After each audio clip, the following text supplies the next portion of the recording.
Namibia lies in southwest Africa. The Namib Desert stretches for almost 2,000 kilometers along the coast. To the north, the desert is crisscrossed by several dry river valleys. One of them is the Huanib Valley. It runs through the desert for several hundred kilometers and ends in the sea.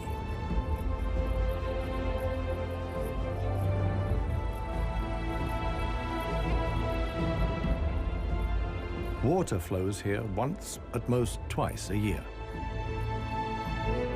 Only deep-rooted plants like anna trees can survive here. Only here, within the valley, can mammals exist in the long term. It is the home of the desert elephants.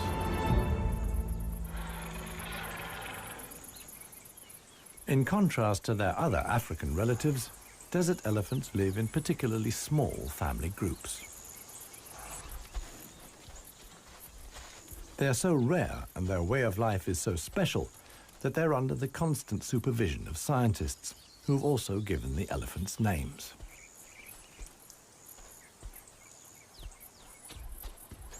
The head of this family is alpha cow Clarissa. The animals don't leave her side for a moment. Only Clarissa knows how to survive in this extreme environment. The shoots of the anna tree are now ripe.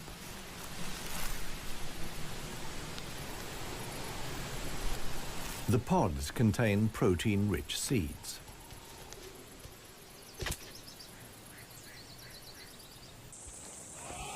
Clarissa has known every one of these trees since her childhood.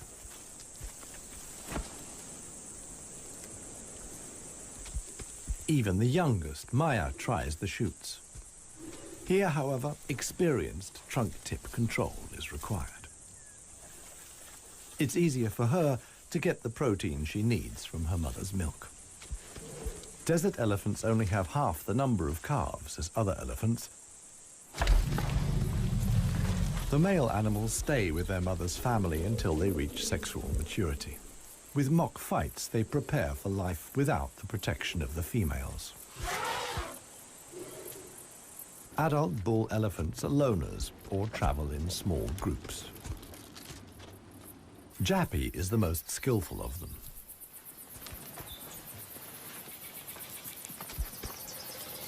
His younger brother watches enviously as Jappy brings down apparently unreachable branches from the tree.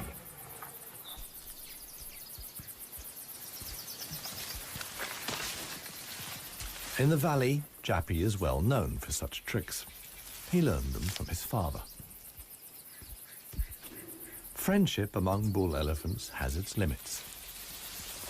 Jappy is certainly not willing to share his branch with his younger brother.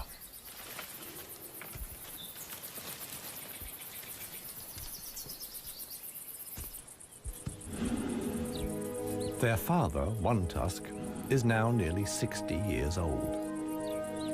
His trademark is the missing right tusk, lost long ago in a hierarchical battle.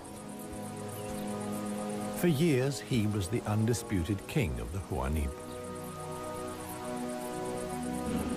Now he lives in seclusion. One Tusk's legs are weak. He can no longer keep up. The aging bull is already being watched by a male jackal, which lives in the Huanib Valley with its partner. Jackals mostly hunt smaller animals, but they wouldn't turn their noses up at a dead elephant.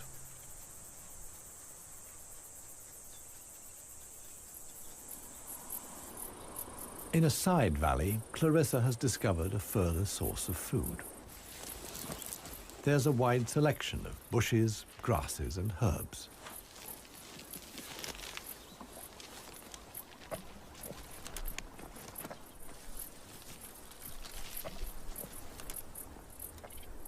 The elephants' climbing skills far surpass those of their savanna-dwelling relatives. This too is a form of adaptation to their special habitat.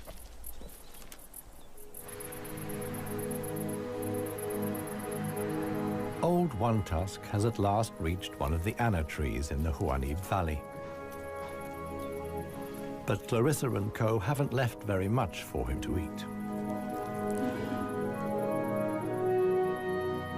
He desperately searches for something edible in the remnants. In vain.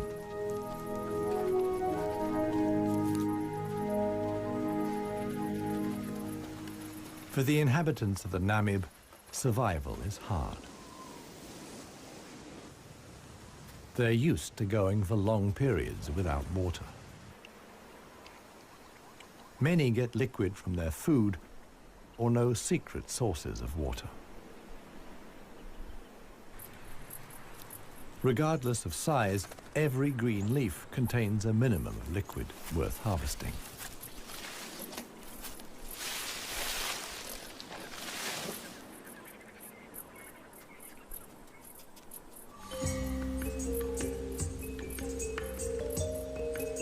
Outside the dry river valleys, there is scarcely any vegetation. Here, only extreme specialists survive. The Namib desert beetle is no bigger than a fingernail. As all animals, it depends on water for survival and has developed a special strategy.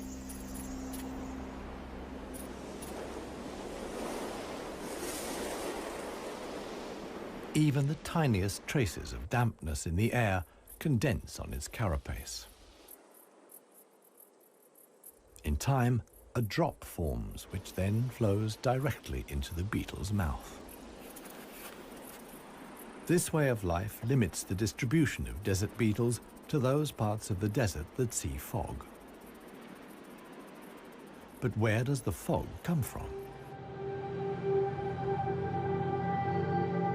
The Namib is one of the few deserts in the world that stretch to the sea. The cold Benguela Current from the Antarctic cools the seawater to a temperature of 12 degrees Celsius. When the water reaches land, it evaporates in the warm desert air. Around 200 days a year, the desert is wreathed in mist, which sometimes extends hundreds of kilometers inland into the dry river valleys.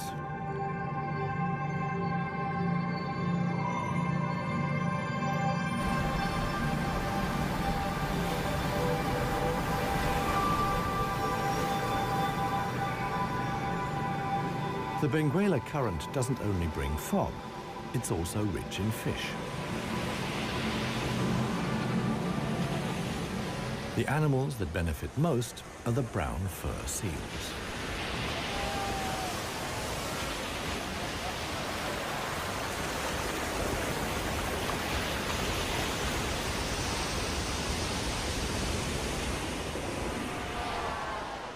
Their colonies are often home to 100,000 animals.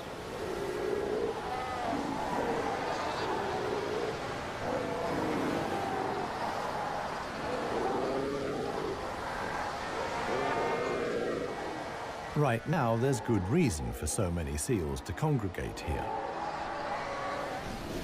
The mating season is just beginning.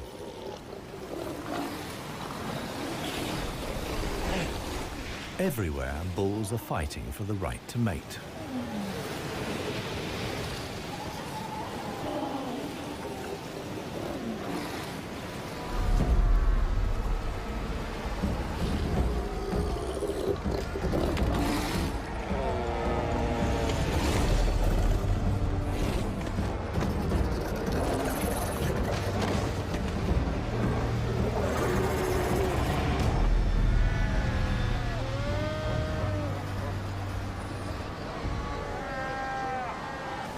The strongest conquer a whole harem and then have their flippers full.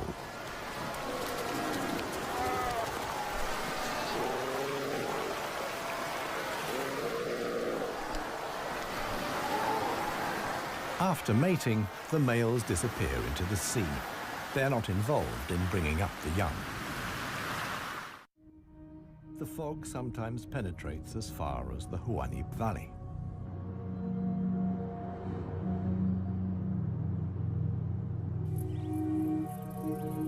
Now, even the biggest animals benefit from the moisture contained in the fog.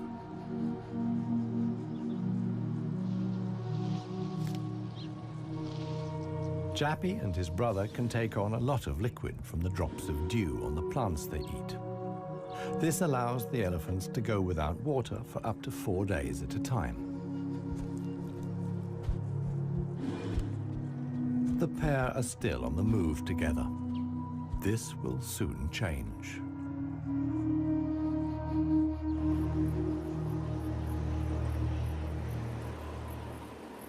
As the fog lifts, the sun illuminates a very special event. Families of elephants from other dry river valleys are on their way to the Huaníp Valley. They're following the calls of their relatives, which they pick up via the soles of their feet, as via a stethoscope. More and more elephants join Clarissa's family. Some of the animals haven't seen each other for years and exchange affectionate greetings. Jappy and his brother are also aware of the arrival of the females. When it comes to attracting a cow, in a flash, companions become rivals. Once upon a time, One Tusk was also aroused by all the excitement. Today, it no longer has any significance for him.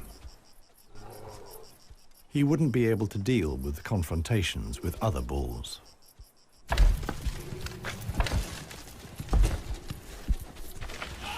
His sons and grandsons, on the other hand, are very excited. For them, it's important to make the most of the female's willingness to mate and prevent others from taking advantage. In the end, however, Jappy only manages to achieve his goal by means of a trick. He abducts the alpha cow, Clarissa.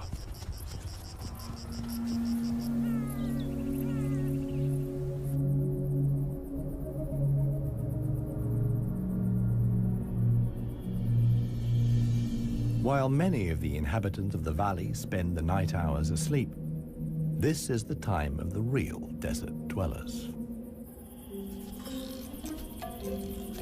The Namib sand gecko is only active at night. In the darkness, the little predator looks for crickets and spiders.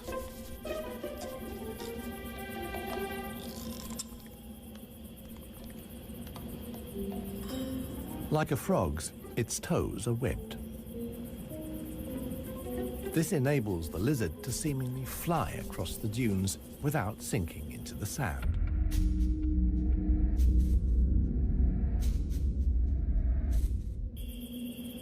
But it also needs to be on the lookout.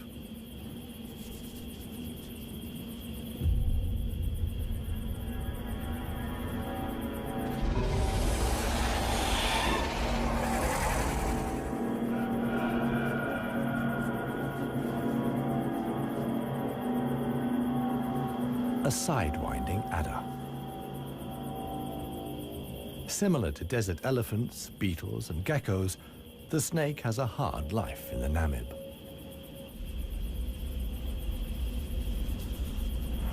It has to hunt successfully to survive.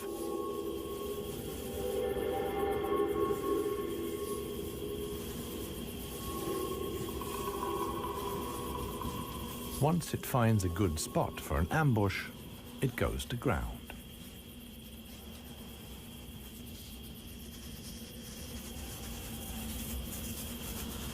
The snake is a predator that lies in wait for its prey, relying completely on its camouflage.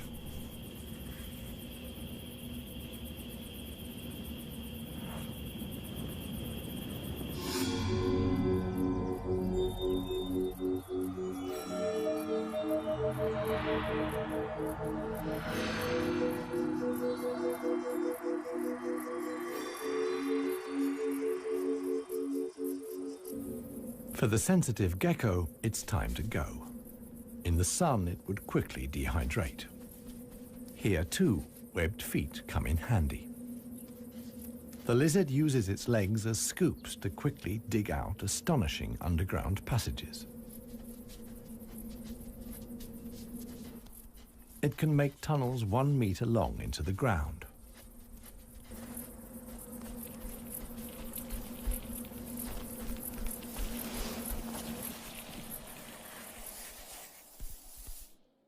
Here, it's safe. Up at ground level, another gecko isn't in quite such a hurry. With good reason. The fog is coming.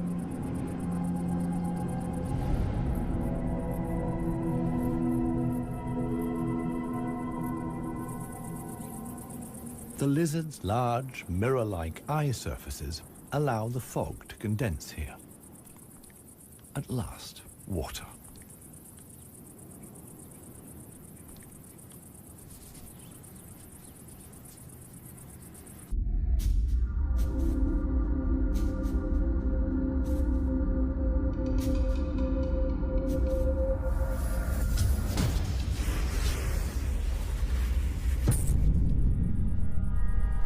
The waiting paid off. This morning, the sidewinding adder can have breakfast and get some liquid into the bargain.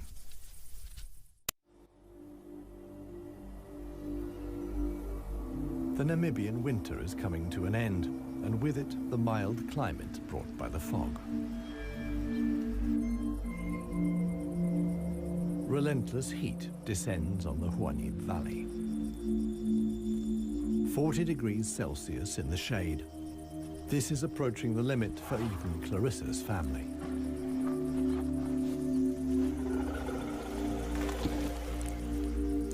Elephants don't sweat, and so protect themselves against overheating by fanning their ears. But it seems too hot, even for that. The heat is hard to bear for all the animals, but for the youngest, the sun can be lethal. Maya is really suffering.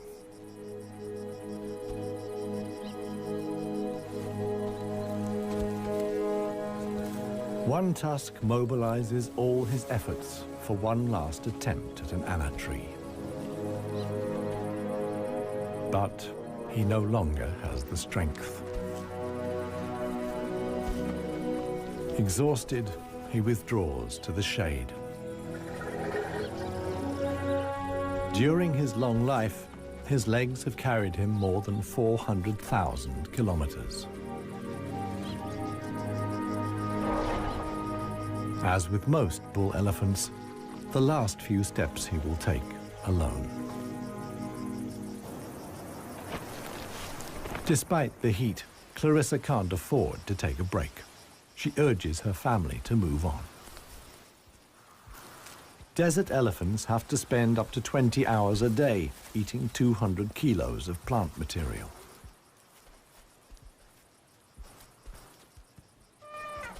As tiring as that may be, Clarissa's family have no choice.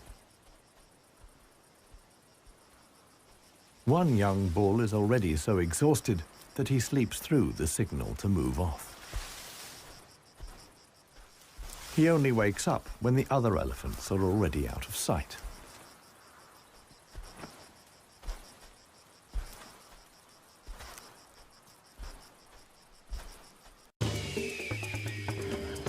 This show was created for you and your family to watch together. Welcome to Nat Geo Wild. It finally dawns on him that he really is all alone. Clarissa and the rest of the family have noticed his absence. The animals try to locate each other via smell using their trunks, which are extraordinarily sensitive.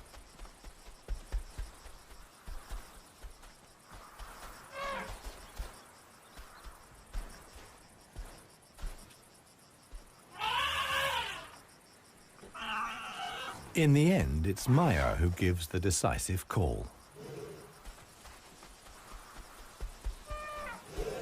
Now the straggler knows which way to go.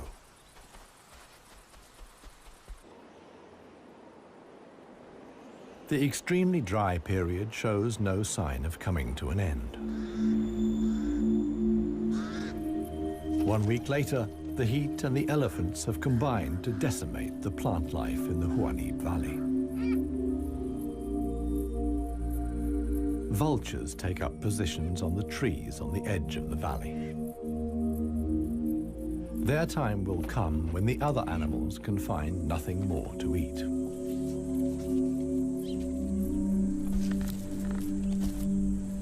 For Clarissa's family, a dead tree now becomes the sole source of food. In the desert, a tree of this size takes years to break down. And it's the elephants that turn it into food again for the other animals. They themselves only use 60% of what they eat. The rest they excrete undigested. In this way, they distribute seeds, like those of the anna tree. Some animals, like the helmeted guinea fowl, take the majority of their food from what the elephants deposit. In times of scarcity, even the Huanim Valley baboons look for something edible in the elephant's dung.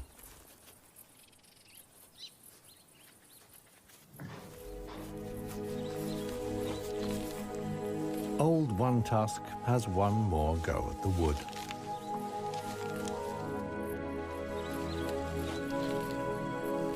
But elephant molars only grow back 6 times. One Tusk's teeth are worn out, and his attempt to eat wood the way he used to is doomed to failure. In other parts of Africa, older elephants seek out swamps where they can live for a while longer on softer leaves. Here, there is no such possibility.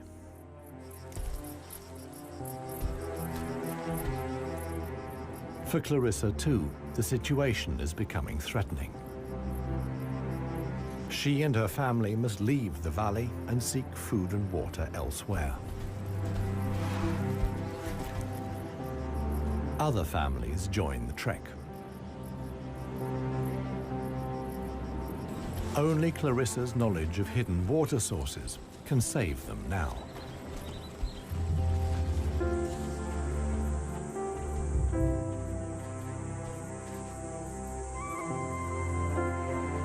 Scarcely any animals are left in the valley. Even the jackals are leaving. In their search for food, they will move along the Huanim Valley until they reach the coast.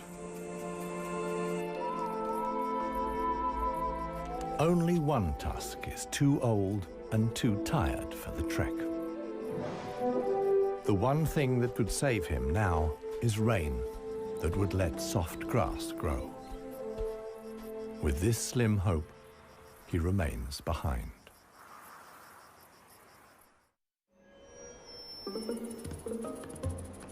The Namib desert beetle is also looking for something to eat. In contrast to most of the desert dwellers, it is not seeking fresh young shoots. The beetle is on the lookout for plant residues. The unceasing wind is a help. It sweeps fragments of plant life together in valleys and hollows between the dunes. Mostly it's just a few bits of leaf. But sometimes it collects and becomes something like a herbal rubbish dump. Although the plants are completely dried out, they still contain important nutrients.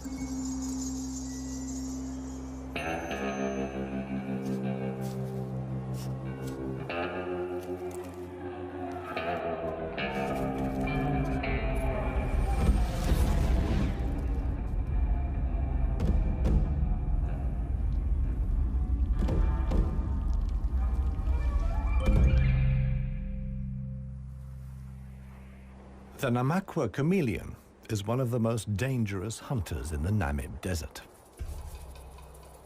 For desert beetles, at any rate. But the beetles don't usually make it quite so easy.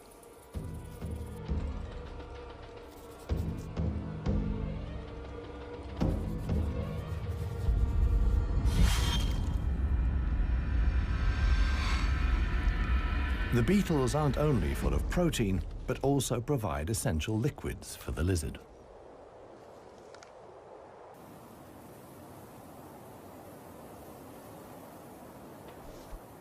Namaqua chameleons are the biggest reptiles the Namib can support. In contrast to the mammals, they can't undertake long migrations to look for food and water. Similar to the Huanib, a river once flowed here. Along its banks, animals like chameleons penetrated deep into the desert. Hundreds of years ago, the dunes slowly invaded the riverbed and cut off the water supply. This process was so slow, however, that the animals had time to adapt to the new conditions.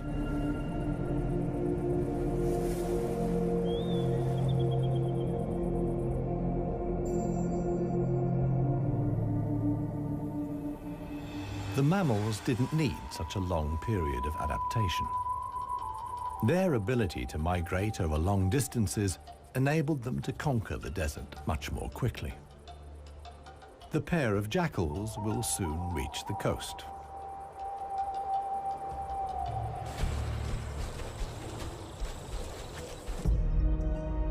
Clarissa, meanwhile, is still searching for water.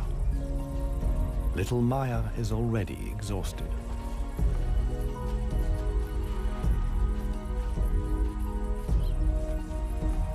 The group has to keep stopping. The animals are reaching the limits of their strength. Clarissa can produce less and less milk for her daughter. Suddenly, a commotion as Maya sinks to her knees. But Clarissa urges her offspring onwards. It is their only chance.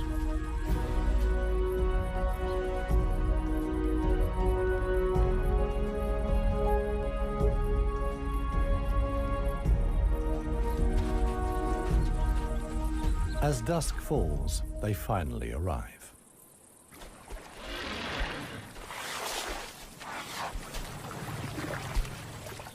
Thanks to Clarissa's knowledge, there's something to drink at last. Adult elephants can get by on 100 liters of water a day.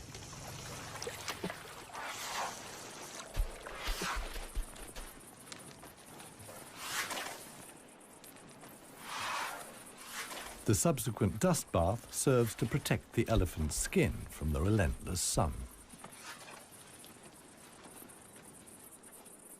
The trek to the next source of food is long. The following morning, Clarissa will move on.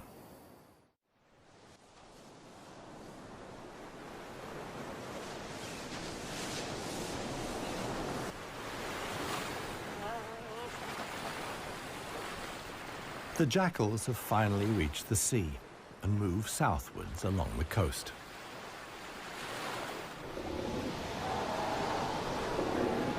The new generation of brown fur seals is just arriving. Many of the mother animals are heavily pregnant. This young mother hasn't long to go.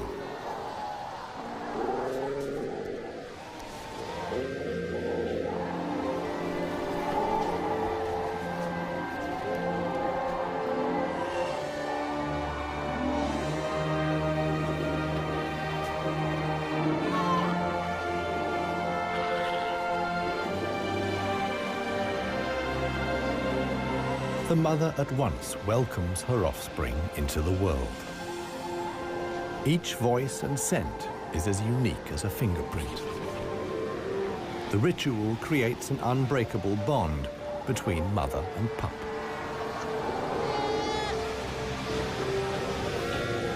Directly after the birth, the pup has to be suckled.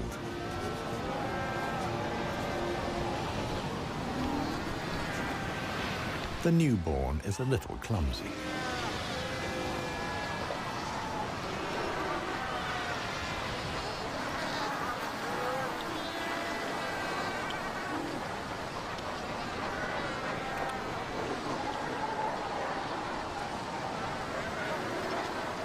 The young mother is not alone. Tens of thousands of other females have also given birth.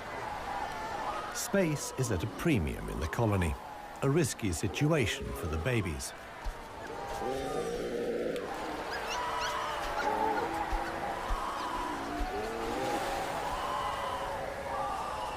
To minimize the danger, the seals organize a kindergarten. Many of the mother animals leave their newly born pups here.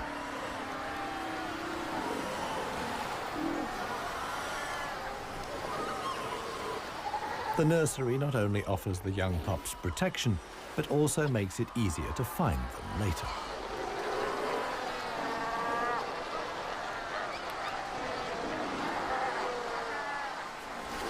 The mother seals have to go out hunting every day to make sure their milk is nutritious enough for the young.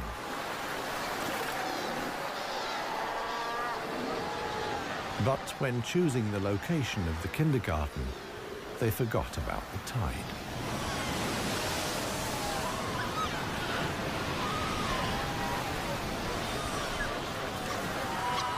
The pups fight desperately against the onslaught of the waves. The baby is washed out to sea, along with the other newborn seals.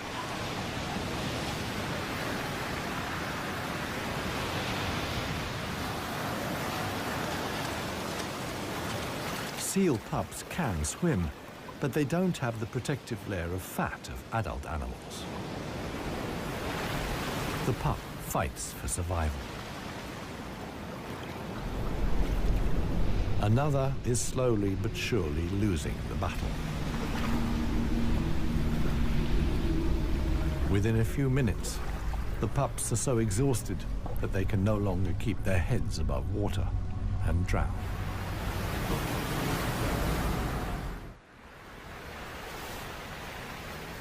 The next morning reveals how great the danger posed by the sea is for the seal pups.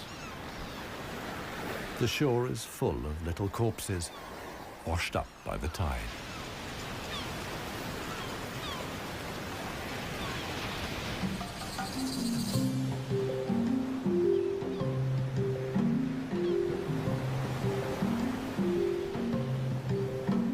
The jackals from the Huanib. The pair have traveled hundreds of kilometers from the arid valley.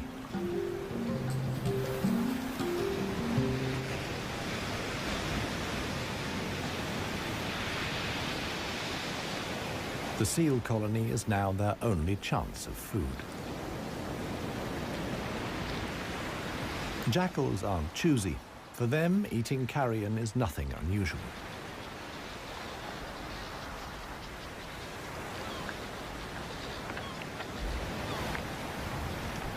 They'll be spending the coming weeks at the seal colony.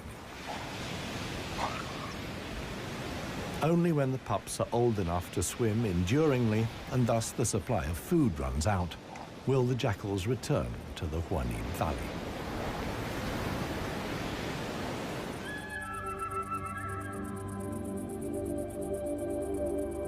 It's not only the jackals that undertake such long treks. The other inhabitants of the Huanib have a long way to go.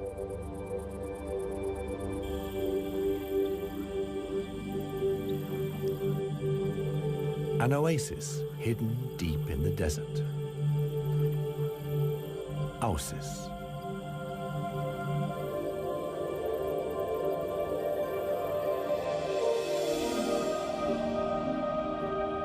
It lies like an emerald in the middle of the desert.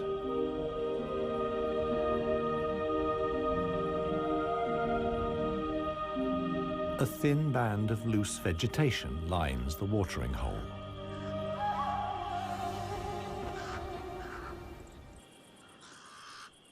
The pied crows are getting worked up about something.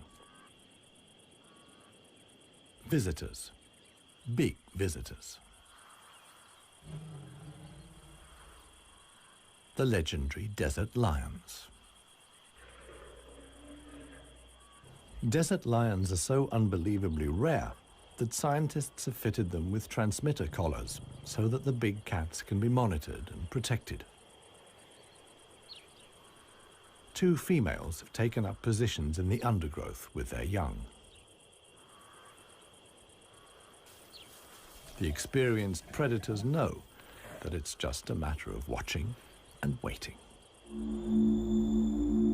And indeed, many animals are making their way here. The oryx's numbers have thinned noticeably. Some are lagging far behind the main column.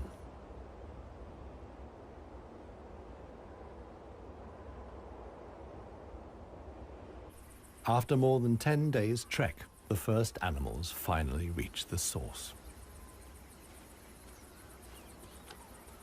Cautiously, they approach the steep bank. They're in danger of sinking into the soft ground.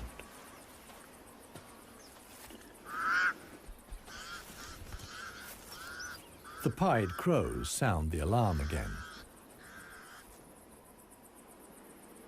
The lioness's patience has been rewarded. They've caught one of the stragglers. One lioness keeps the oryx in check on the ground. The hunting lioness is completely exhausted. Fighting the antelope has taken the last of her strength.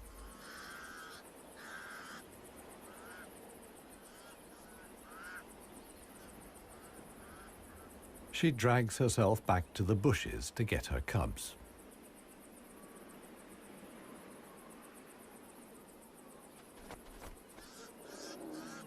The other lioness keeps the pesky crows at bay.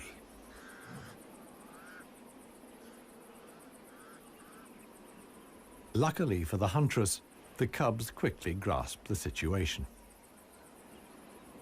They can hardly wait to get their teeth into some fresh food. All the animals here are fighting for survival. The lionesses won this round. They've enough food now to last the coming weeks.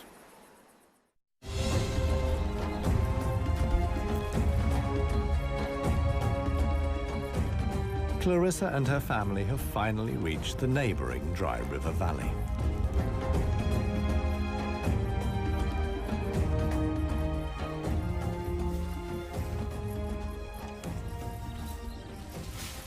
The experienced cow knew instinctively that in times of drought, there was some precious greenery here to feed on.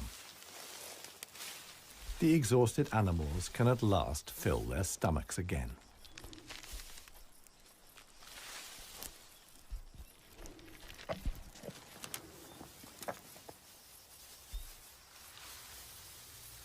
And this is how a happy, full-up baby elephant looks. Maya in paradise.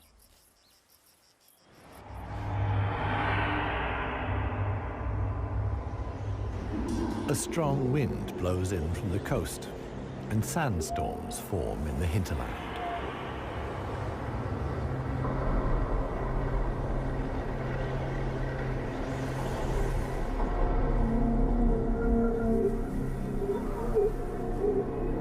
They reach the river valley where Clarissa and family have found food and shelter.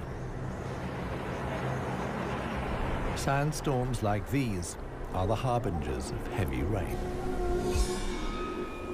Experienced elephant cows like Clarissa know what that means. As soon as it rains, the dry river valleys will be turned into raging torrents that wash away anything in their path. Imminent danger for the family of elephants. Time to move on again. Now the safest place to be is outside the valleys. How right Clarissa was can be seen the following day. Water in the Dry River Valley.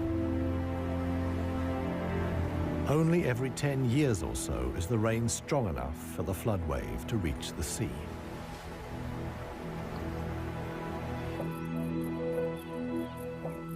Just a few days later, the first green shoots begin the transformation of the dry river valleys.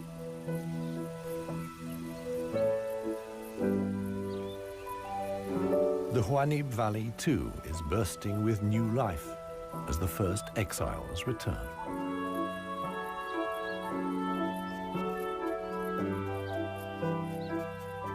For one animal, however, the rain came too late. Old One Tusk succumbed to hunger before the first drops fell. The jackals find his body on the edge of the valley.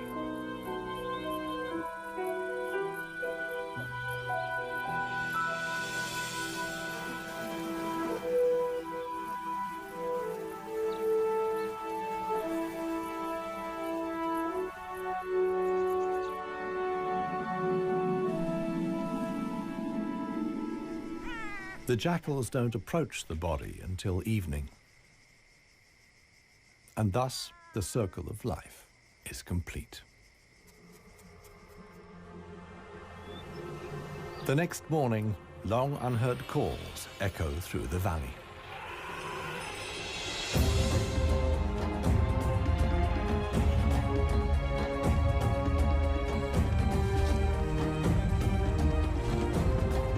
Clarissa is back. Her family survived the floods unscathed. Maya, too, is thriving. At last, the newly greened Huanib Valley comes into view.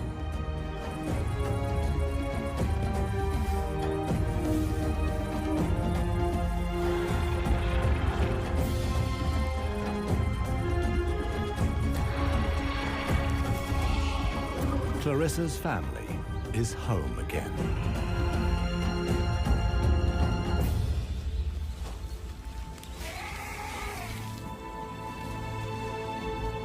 Jappy will pass on the genes of his father, One Tusk, and with them, his strength and intelligence.